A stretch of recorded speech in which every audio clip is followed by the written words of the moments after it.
my dear students in 4th primary. How are you? In the previous lesson في الدرس اللي فات اتعلمنا how to find equivalent fractions to the hundredths place. وكمان كنا بنستخدم الفيجوال مودلز عشان تساعدنا to solve them. Today our focus will not be on finding equivalent fractions because our goal هدفنا النهارده in lesson 8 titled Model Comparisons إن احنا نتعلم how to compare between decimals using the models. We will start our lesson with the activity which is more in access part on page 93. Let's see it all together. Okay, here in the access part as you see here. طيب دلوقتي مطلوب مننا to find the shaded fraction in each model. وهنكتبه مرة as a fraction ومرة as a decimal and then compare between them. Then we will record هنسجل how we found out the answer. Now I'll give you enough time to answer problem number 1. When we get back, we will discuss the answers all together.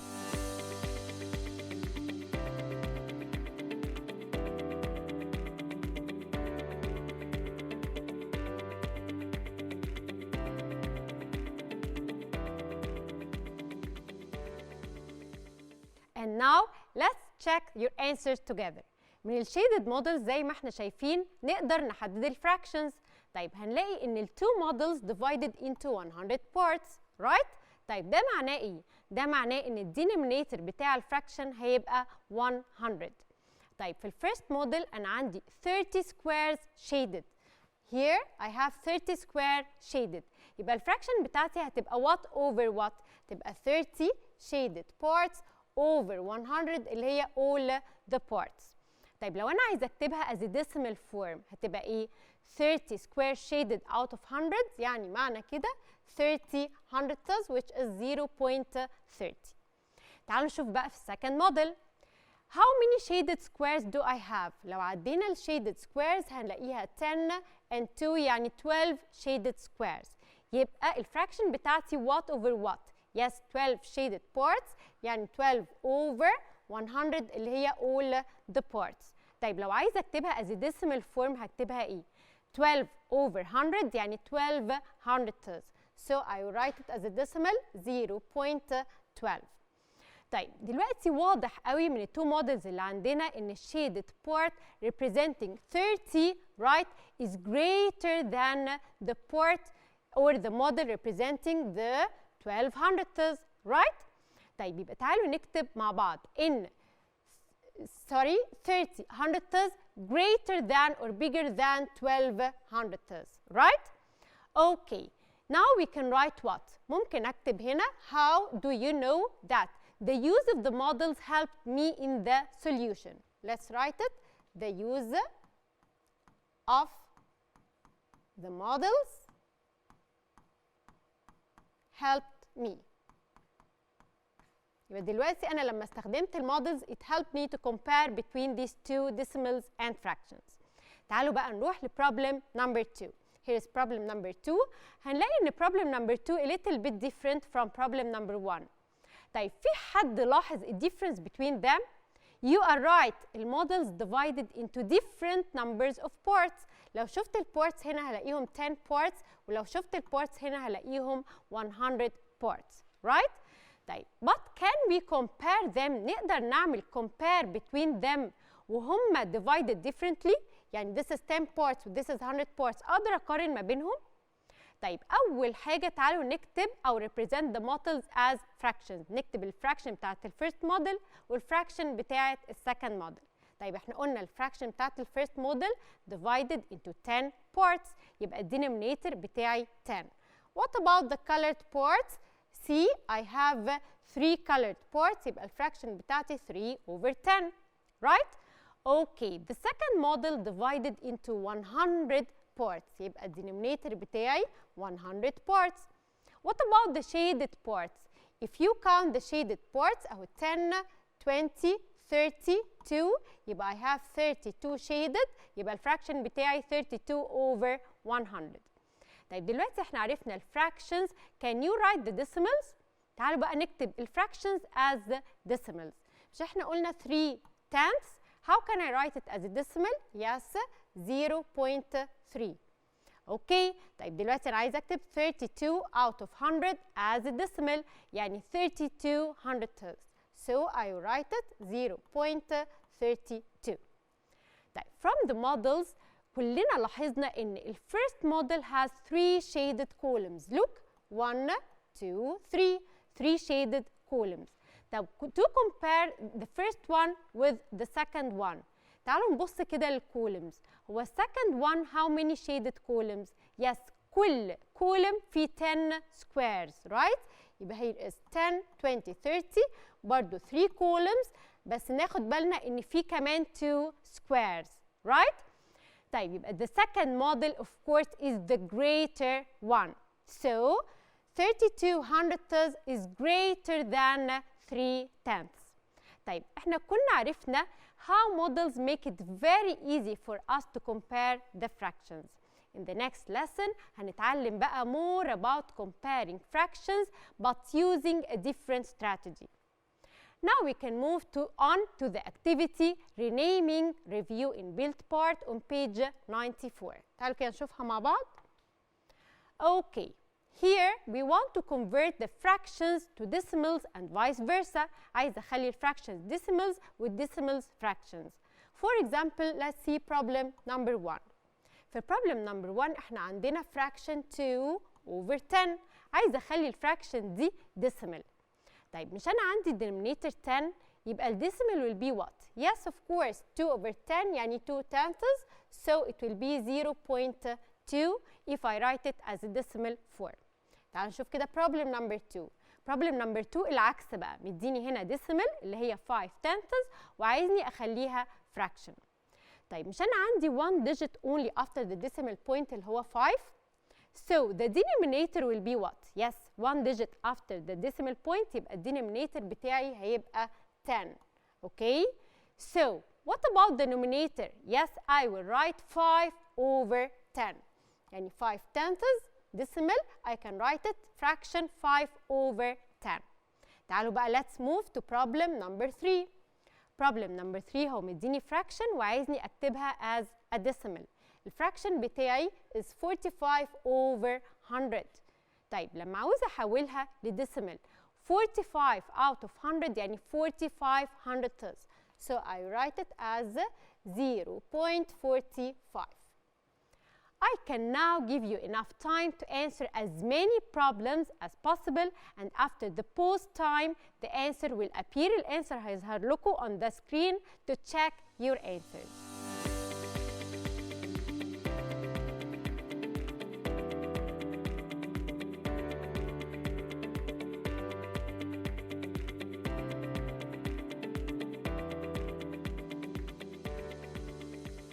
وبعد ما راجعنا on converting the fractions to decimals and decimals to fractions، تعالوا بقى نروح دلوقتي to a different form of questions.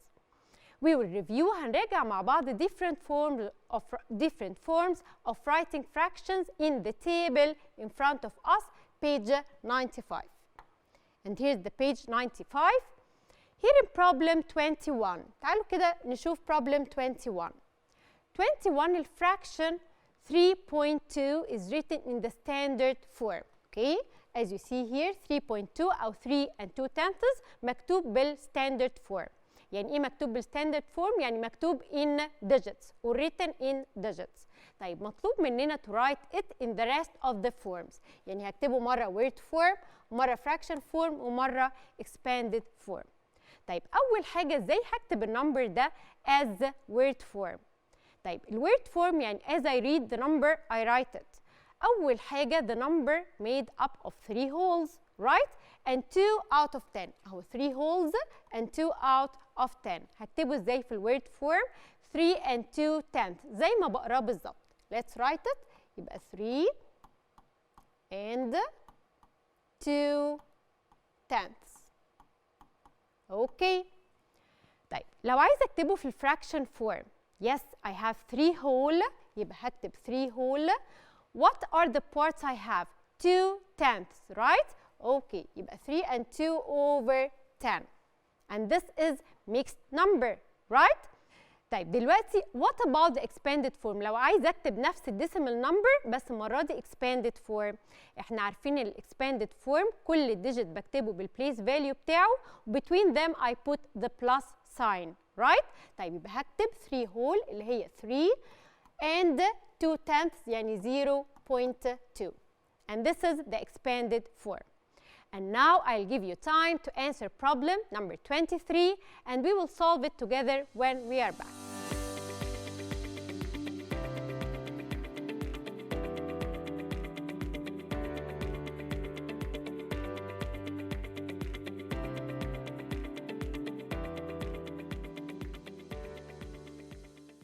Now in problem 23, here is problem 23.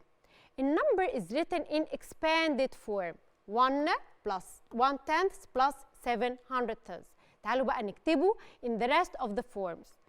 I will start with standard form. هبدأ أول حاجة بالstandard form. Standard form يعني هكتبه in digits. طيب مين الهول نمبر اللي عندي؟ Yes 1 so I will write it before the decimal point. طيب وبعدين what do I have in the tenth place؟ 0.1 يعني أنا عندي 1 tenth only يبقى هكتب 1 after the decimal point right؟ okay طيب يعني إيه 0.07؟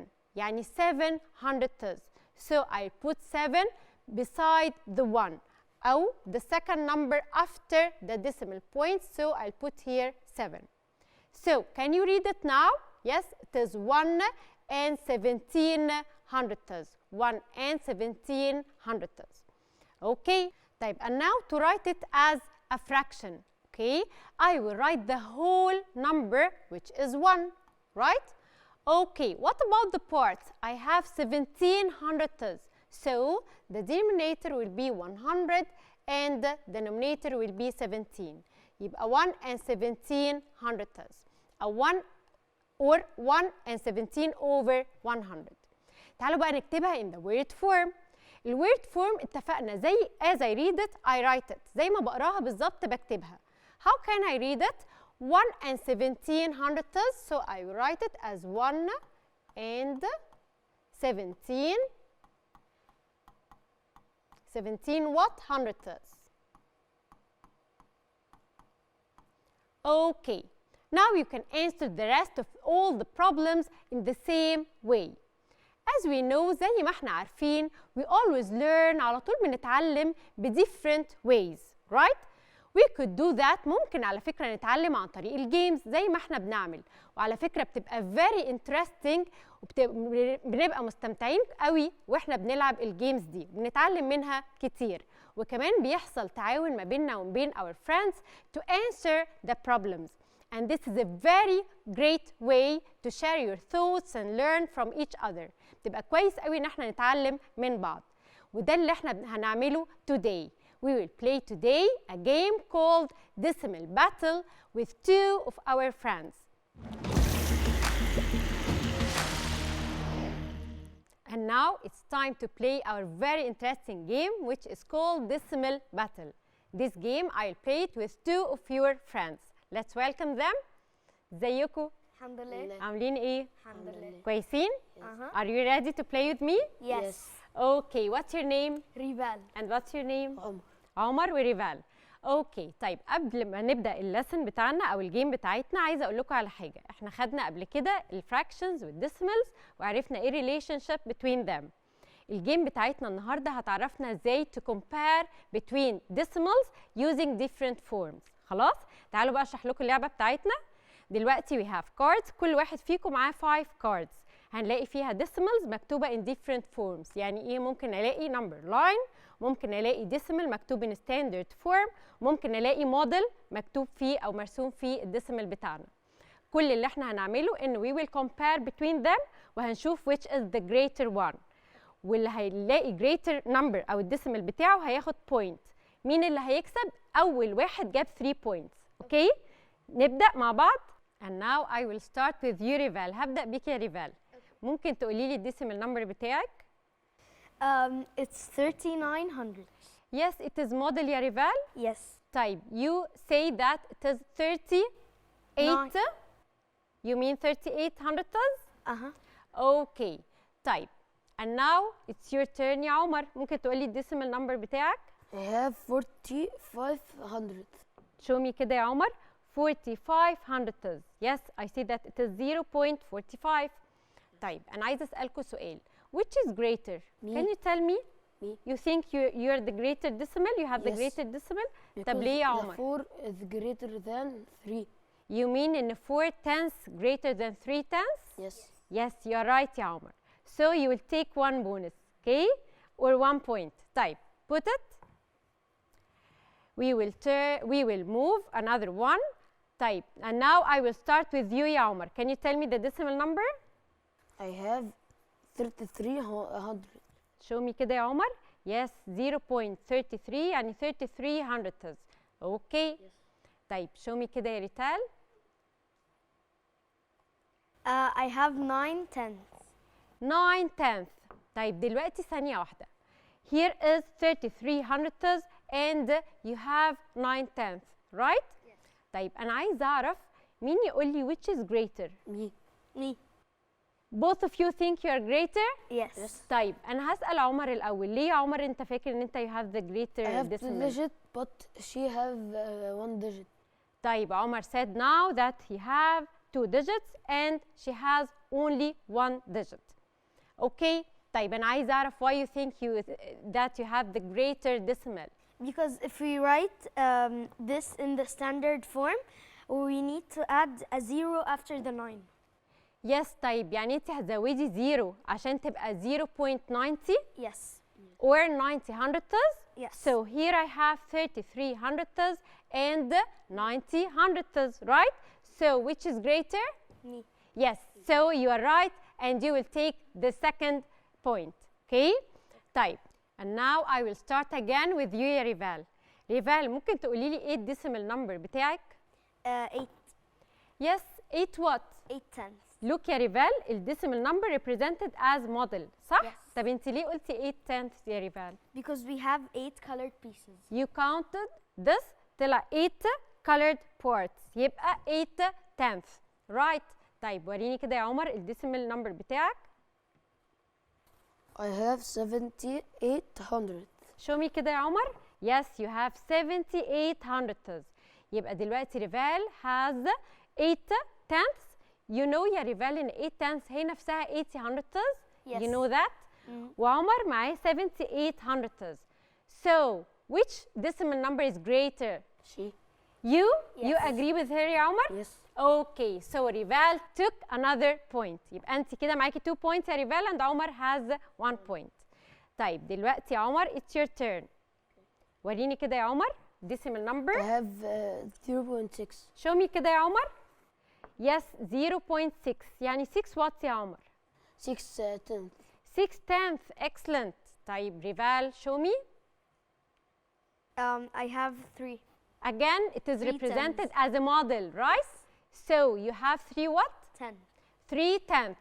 طيب دلوقتي ريفال you has 3 tenths and عمر has 6 tenths. So which is bigger? Me. You think you have the bigger one? Yes.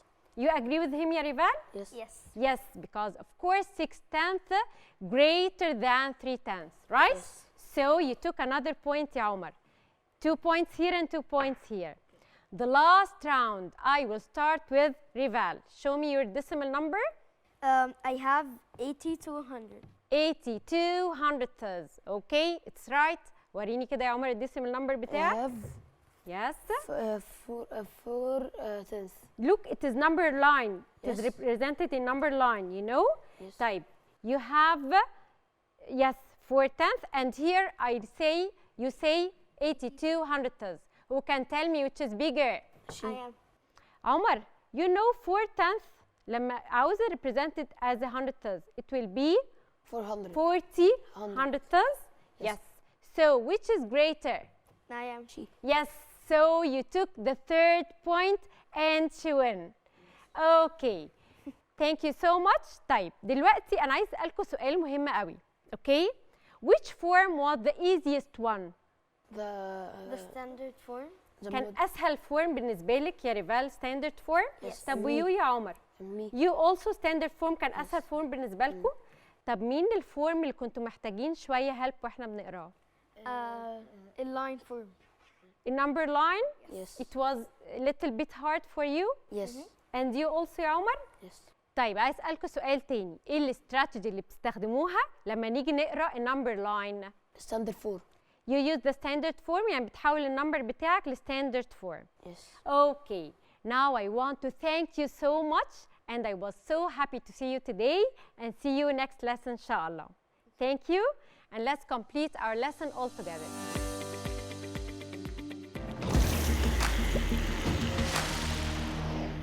And now in our lesson, we practiced comparing fractions in different forms. وكمان شفنا how our friends in the game use the models or the ways they prefer to compare between the fractions. وكمان we record the way and the strategy you prefer when comparing fractions in the activity writing about math in Connect part on page 96. تعالوا كده نشوفها مع بعض. Okay, here you can express your thoughts by writing. ممكن نستخدم numbers أو نستخدم models. وكمان you can also share it with your friends in your class. You can now go to the practice part and check your understanding by scanning the quick code at the beginning of this lesson on page 93 or on the right here on the screen to direct you to the math textbook on the Egyptian Knowledge Bank. طيب, here I want to show you. Here is the, yes, if you make, sorry. As you see here, here is the textbook, okay? Look here, this is the textbook as you see. And now you can go to the practice part. If you make like this, here is the practice part as you see. طيب, تعالوا بقى نحل ال practice part all together on the board.